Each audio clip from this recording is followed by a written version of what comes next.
Chinese diplomacy. For most countries, diplomacy is about reaching out. It's about talking as equals. Not for China. For them, diplomacy is a cover for aggression, an excuse to lay debt traps and squeeze economies. Now, with that mission in mind, their man Friday landed in Sri Lanka. Foreign Minister Wang last week, he was touring East Africa. He was trying to convince African nations to borrow more from China, basically dig their own grave. In Sri Lanka, his challenge was different. You see, African nations are yet to understand the debt trap. But Sri Lanka knows exactly what it means. They have already paid the price once. So Wang Yi's mission was simple: win over the Lankans, push them away from India's sphere of influence. He met both President Gotabaya Rajapaksa and his brother, Prime Minister Mahinda Rajapaksa, displaying uncharacteristic bonhomie. Both conversations had the same elephant in the room, the Sri Lankan economy. Colombo is running out of foreign reserves. At this rate, it could soon default on foreign loans.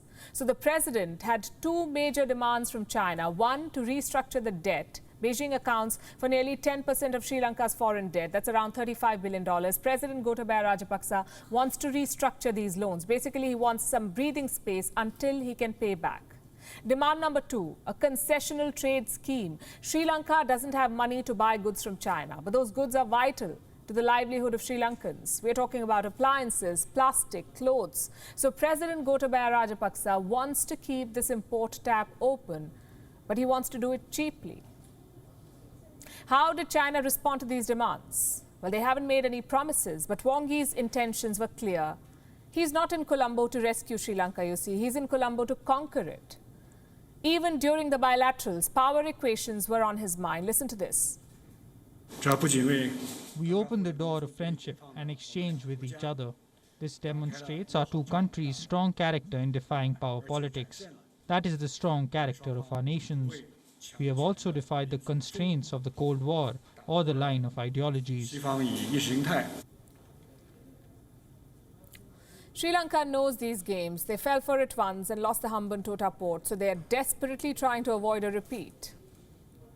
First, they banned Chinese fertilizers. Then they dropped the Chinese power plant in the north. These are good steps, but they won't change the past. You see, China has already invested millions of dollars in Sri Lankan projects. The best example is this one, Port City, Colombo. It is being built on land reclaimed from the Indian Ocean. China is funding it. They're slated to invest $1 billion in the port city. And with that kind of money comes clout. On Sunday, that clout was on display. Wang Yi was invited to inaugurate the promenade of the Colombo port city. 65 sailboats set off from the new facility. 65 boats to mark 65 years of diplomatic relations between China and Sri Lanka. Well, all we could see was Lankan hopes sailing away. Metaphors aside, only one thing can spoil this story for China: the Sri Lankan people. They have seen the Rajapaksas sign away national assets. They're feeling the pinch of this economic crisis. No food grains, no power, long queues at the market. All of this boils down to China's predatory lending. Sri Lanka's leaders are seeing this frustration. They have started looking elsewhere for help. Like India, for instance. Colombo has signed a major oil farm deal with India. We told you about it. They're also negotiating credit lines worth $1.5 billion.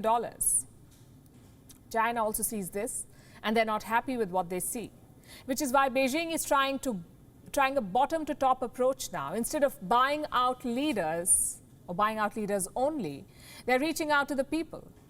You may remember these pictures from last month. China's ambassador visiting a temple near Jaffna, shirts off, dhoti in, a communist atheist turned worshipper. Two problems with this outreach. One, it is not genuine. China is trying to buy vulnerable communities with their money. And two, it's a tad late for outreach, don't you think? You cannot confiscate a country's port, saddle it with loans, and then expect the people to embrace you. The fact is, China is partly responsible for Sri Lanka's financial ruin. The leaders and the people have started realizing this. So what does China do? Dispatch Wang Yi to win hearts and strike deals. Except diplomacy is not their strong suit. Beijing intends to dominate the Indian Ocean, and for that, Sri Lanka is an important outpost. Before landing in Colombo, Wang Yi had visited the Maldives, and he had the same proposal there: a special forum for developing Indian Ocean island states. Does that sound familiar to you? It should, because India has a similar forum. It's called SAGAR. security and growth for all in the region, SAGAR. As always, there is a bigger Chinese design here. The first leg of Wang Yi's visit was to Eastern Africa. And what's special about Eastern Africa? It borders the Indian Ocean. The second leg covered the Maldives and Sri Lanka, two major island nations in the Indian Ocean. You see the pattern. India must take note of this visit. Now is the time to counter Chinese designs through checkbook and through diplomacy. WION is now available in your country. Download the app now and get all the news on the move.